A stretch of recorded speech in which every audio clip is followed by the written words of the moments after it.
Hello everyone and welcome back to Lucky Loaders 15, where I'll be giving you 3 tips for tomorrow's horse racing action. Now before we get stuck into them, let's quickly just reflect on how our tips performed today.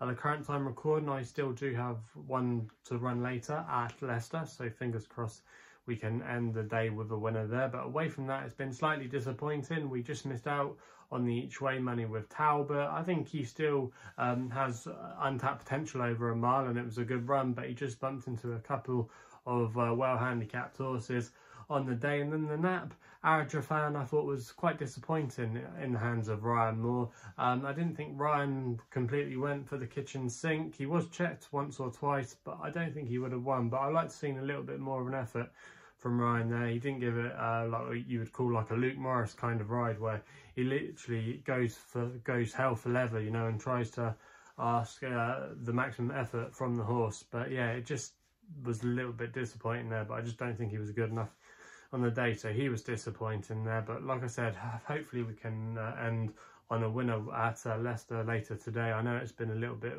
weak in the betting, but the yard of William Knights have been going in good form, and like I said, hopefully we can have a winner there. But yeah, let's get into it then. 3 tips for tomorrow's horse racing.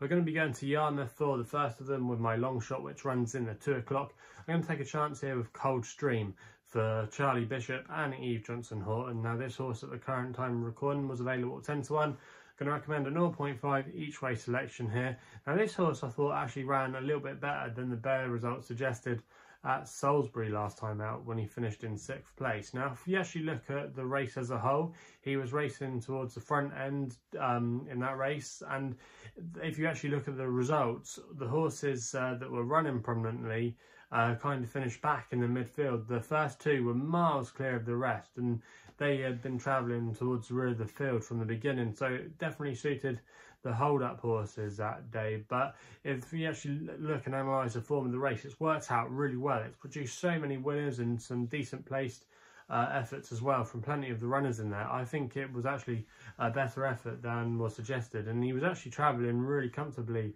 at the time, and in the end I just think his babiness just kicked in, and I think he's going to come on and develop as the season gets better, because he's by Australia. He's got a pedigree that shows he probably needs a little bit of time. But I think tomorrow in this race he is quite interesting. He's been dropped £2 for that run at Salisbury, down to a mark of 67, and they're going to be applying first time cheek pieces tomorrow, and most notably he's had a gelding operation, which might have, just like I said, taken the rawness out of him, and I think he might start to come into his own now. I do think off a mark of 67 that's a fairly workable race. Obviously the Sir Mark Prescott horse looks the one to beat, with that form being boosted today with the Andrew Bolden horse that finished 2nd in that race from Salisbury, so there is substance to that form, but he does have to concede the penalty and that. So I do think Coldstream off a mark of 67 can be really competitive in this race, and I think it's got a really good chance of making the frame and could maybe go and even be good enough to win on the day. So Coldstream's going to be my long shot of the day, and fingers crossed we can get off to a good start there. We then head to the evening action for our next 2 tips. We then go to Chester for my Nap, which runs there in the 7:05 with a horse called Basilicata for Franny Norton and Mark Johnston. At the current time recording, this horse was available at 5 to 1, and I'm going to recommend a 1-point win bet here. Now I thought this horse might just be able to get an easy lead tomorrow and be good enough to make all. Is in the hands of Franny Norton, who's known as the King of Chester. And I just expect him to capitalise from the good draw tomorrow from stall 1 and might be good enough to win the race from there. Now, if you actually look at this horse's form, I don't think this horse has been running too badly at all. Finished 2nd on her first 2 starts in some decent races at Ascot and also as well at Newmarket. Then finished 5th at Doncaster last time out, taking on the boys in what I think was arguably a stronger race. She drops back against her own sex tomorrow, taking on fillies.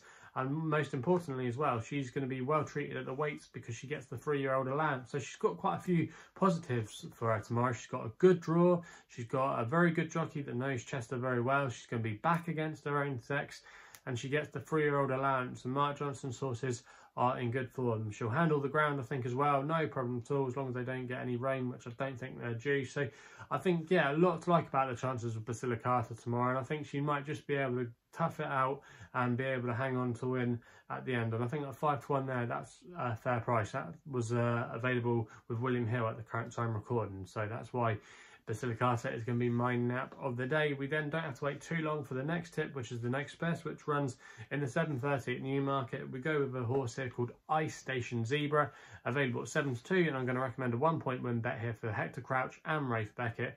Now, this horse was very progressive last season, won on a few occasions and had some smart form next to her name, including a second place effort behind Punchbowl Flyer, who got a flyer this season. You might remember he won a race at Haydock, and he's now rated, I believe, in the mid-90s. And this horse was a good winner, I thought, last time out on a seasonal reappearance on the all-weather at Kempton.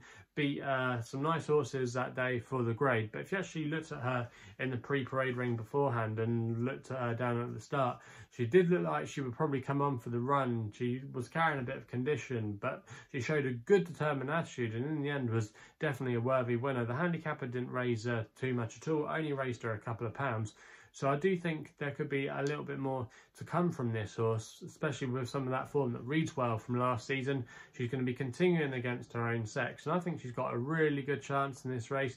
She seems to be very versatile on the all-weather and turf. She won on debut on fast ground, so it shouldn't be too much of an issue here, and I think she's got a really good chance of taking another step further, and I think she could still be fairly well handicapped. There are a couple of 3-year-old fillies in here that obviously will be handy at the weights, but I do think Ice Station Zebra could be potentially a black type filly as we get later on down the season. So yeah, I think she's got a really good chance of going in again, and that's why she's going to be my next best of the day. So they're the 3 tips for tomorrow's racing. Let me know what you'll be backing in the comments box below. Also as well, if you're enjoying these videos, remember to hit that thumbs up button and subscribe here to my YouTube channel at Lucky Loaders 15. Also as well, if you want to follow me on Twitter, my handle is at LuckyLoader15. And if you want to find out a little bit more about myself, my website address is www.chrisloaderracing.co.uk. So please gamble responsibly. Hopefully we can have some winners for you guys tomorrow, and we'll be seeing you soon.